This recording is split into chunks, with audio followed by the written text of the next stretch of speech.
Hai, nama saya Devri Setiawan Saihana, stamuk saya F112003. Baik, kali ini saya akan menjelaskan mengenai investasi properti dan real estate dalam mata kuliah manajemen investasi dan properti. Baik, langsung ke pembahasan pertama yaitu definisi.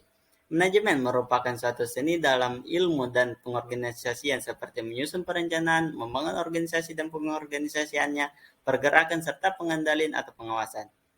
Investasi adalah aktivitas menempatkan modal baik berupa uang atau aset berharga lainnya ke dalam suatu benda, lembaga, atau suatu pihak dengan harapan pemodal atau investor kelak akan mendapatkan keuntungan setelah kurun waktu tertentu.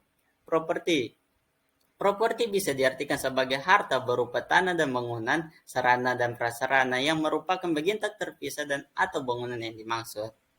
Real estate atau lahannya memiliki makna tanah dan semua bangunan fisik termasuk semua benda yang melekat di tanah tersebut.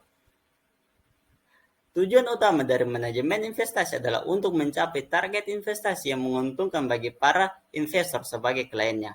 Untuk dapat mewujudkan tujuan tersebut, manajemen investasi harus piawai dalam mengelola dana milik investor dan dapat menempatkan dana tersebut di berbagai instrumen yang akan membawa keuntungan bagi para investor.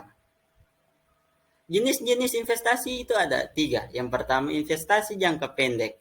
Investasi jangka pendek ini investasi yang dilakukan kurang dari 1 hingga 3 tahun saja. Yang kedua, investasi jangka menengah. Investasi jangka menengah dilakukan di antara 3 sampai 10 tahun. Dan investasi jangka panjang. Investasi jangka panjang ialah investasi yang dilakukan di atas 10 tahun.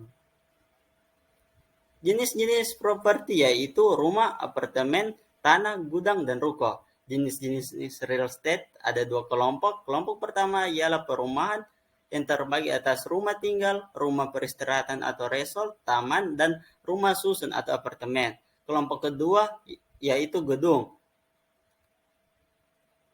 Karakteristik investasi itu ketidakbergerakan, berumur panjang, kepermanenan, risiko, dan segmentasi pasar. Sedangkan tujuan investasi kita dapat melindungi modal, menghasilkan laba, perlindungan terhadap pajak. Keuntungan berinvestasi yang dapat kita ambil adalah imbal hasil yang relatif tinggi, peluang meningkatkan daya ungkil, fleksibilitas pajak penghasilan, tinggi tingkat kendali pribadi. Baik, itu saya pemaparan saya kali ini. Lebih dan kurangnya mohon maaf.